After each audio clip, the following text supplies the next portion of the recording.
नमस्कार दोस्तों, आप सभी का हमारे चैनल पर स्वागत है। आज हम आपको चकवा चकवी की कहानी सुनाएंगे। दोस्तों, एक समय की बात है, किसी जंगल में चकवा पक्षी का एक जोड़ा रहा करता था। चकवा और चकवी दोनों में बड़ा प्रेम था। दोनों अपना हंसी खुशी जीवन व्यतीत कर रहे थे। इन दोनों में इतना प्रेम था कि जंगल में मौजूद पशु पक्षी इनके प्रेम का मिसाल दिया करते थे। यहाँ तक कि चकवा चकवी एक दूसरे पर प्राण न्योछावर करने के लिए तैयार रहते थे। जब चकवी से कोई गलती हो जाती तो चकवा जब उसे सुनाता तो वह चकवी चुपचाप सुन लेती है और पलटकर कभी भी जवाब नहीं देती है। ठीक इसी तरह जब चकवे से कोई गलती हो जाती है तो चकवी चकवे को सुना देती तो चकवा भी चुपचाप सुन लेता और पलटकर कभी भी जवाब नहीं देता था। जब दोनों में किसी बात को लेकर खटपट होती तो थोड़ी ही देर में दोनों में सुलह भी हो जाती।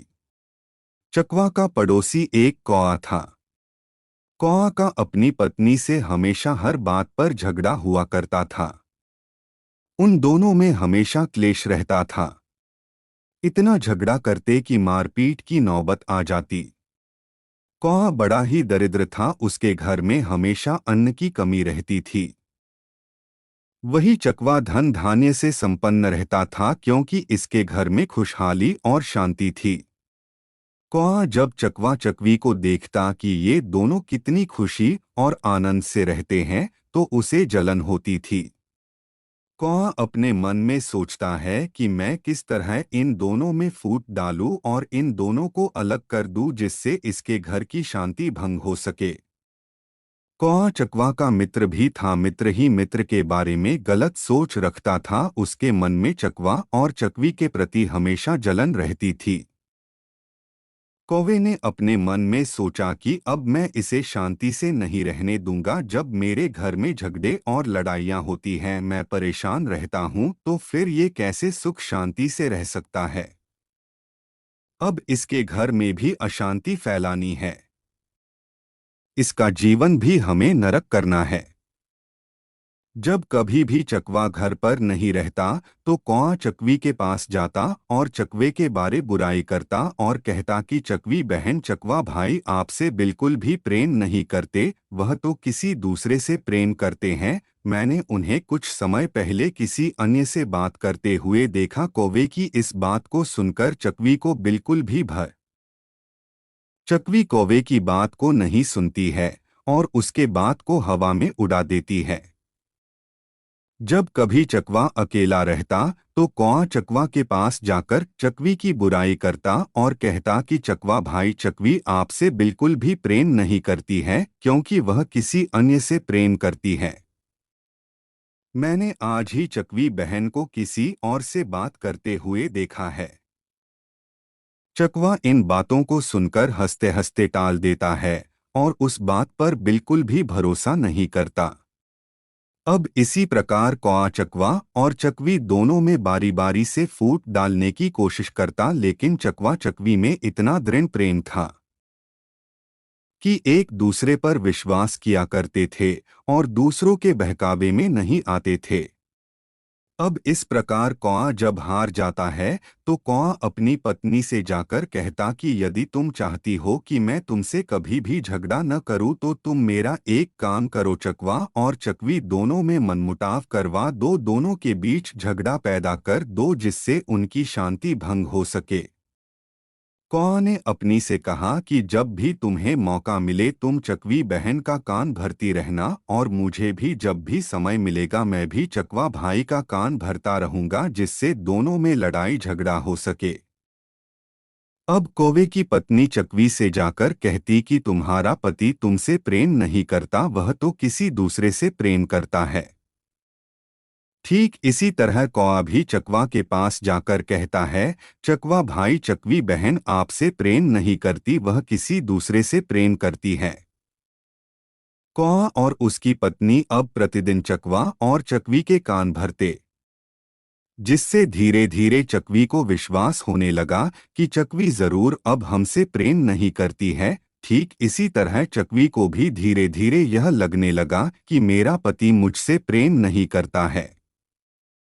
अब चकवा और चकवी में मनमुटाव होने लगा, दोनों के बीच झगड़े होने लगे, जिसकी वजह से लक्ष्मी जी ने चकवा और चकवी के घर को छोड़ दिया, क्योंकि जिस घर में लड़ाई झगड़े होते हैं उस घर में मां लक्ष्मी का वास नहीं होता है।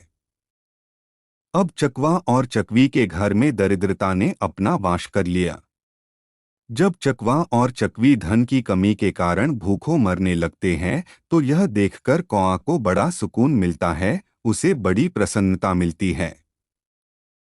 एक दिन चकवा को यह एहसास होता है कि हमारे लड़ाई झगड़े की वजह से यह सब हो रहा है, तो वह अपनी पत्नी से कहता है कि प्रिय, देखा तुमने, जब हम दोनों एक दूसरे से लड़ाई झगड़े नहीं करते थे तो हमारा जीवन कितना सुखमय था और हमारे घर में अन्न धन की कोई कमी नहीं थी। लेकिन जब से हम दोनों आपस में लड़ने झगड़ने करने लगे हैं तब से हमारे घर में अन्न धन की कमी हो गई है।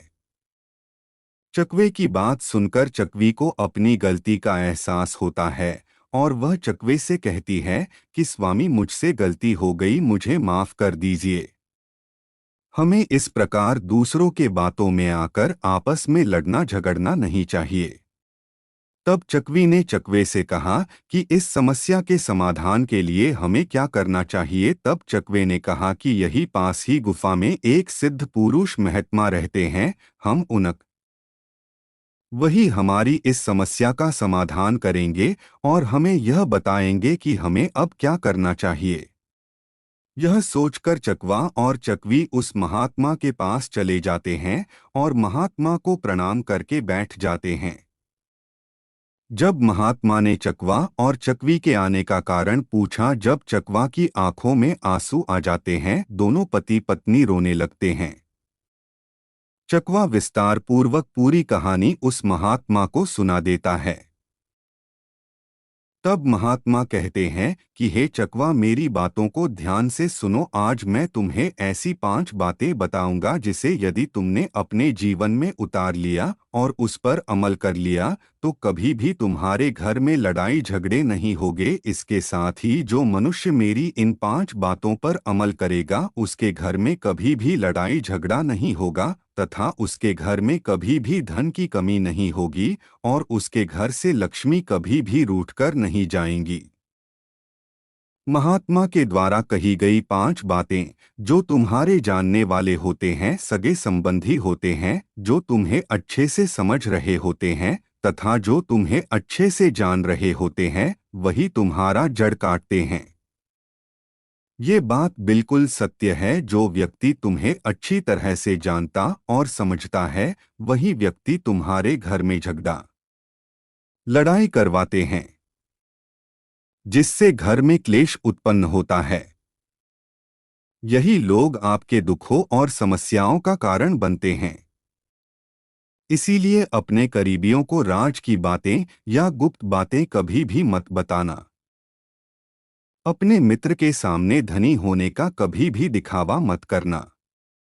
अपने मित्र के सामने अपनी बड़ाई और दिखावा करोगे कि मैं बहुत धनवान हूं तो वो मित्र आपके बारे में गलत धारणा बना लेगा और आपसे घृणा करने लगेगा तथा आपसे दूर रहने लगेगा। इसीलिए अपने मित्र के सामने धनी होने का दिखावा मत करो। अन्य दूसरे के कहने पर कभी भी विश्वास नहीं करना चाहिए। जब तक कि स्वयं आप अपनी आंखों से देख न लो तब तक आपको उन बातों पर विश्वास नहीं करना चाहिए। यदि किसी ने आपके अपनों के प्रति मनमुटाव पैदा कर दिया है तो ऐसे में आप बिना कुछ जाने समझे उस पर विश्वास बिल्कुल भी न करें। कही कहाई और सुनी सुनाई बातों में नहीं आना चाहिए। हमें अपनों पर कभी भी शक नहीं करना चाहिए। यदि आप अपनों पर शक करेंगे तो आप विनाश के कगार पर पहुंच जाएंगे। पति पत्नी, माता पिता, पिता पुत्र, इन्हें आपस में किसी के ऊपर शक नहीं करना चाहिए। आप गैरों पर शक कर सकते हैं लेकिन अपनों पर कभी भी शक नहीं करना चाहिए। कभी भी बिना बुलाए समारोह और उत्सव में नहीं जाना चाहिए, क्योंकि यदि आप बिना बुलाए किसी समारोह या उत्सव में जाते हैं तो इससे आपके सम्मान को ठेस पहुंच सकती है, जिससे आपके मान सम्मान में कमी आ जाएगी। मैं आशा करता हूं कि हमारे द्वारा दी गई जानकारी चकवा चकवी की कहानी आप सभी को बहुत ज्यादा पसंद आई होगी। हमारे इस पोस्ट को अपने फेसबुक, व्हाट्सएप, इंस्टाग्राम पर जरूर शेयर करें। आप सब्सक्राइब करें जिससे हमारे लेटेस्ट पोस्ट की नोटिफिकेशन आपको तत्काल मिल सके। धन्यवाद।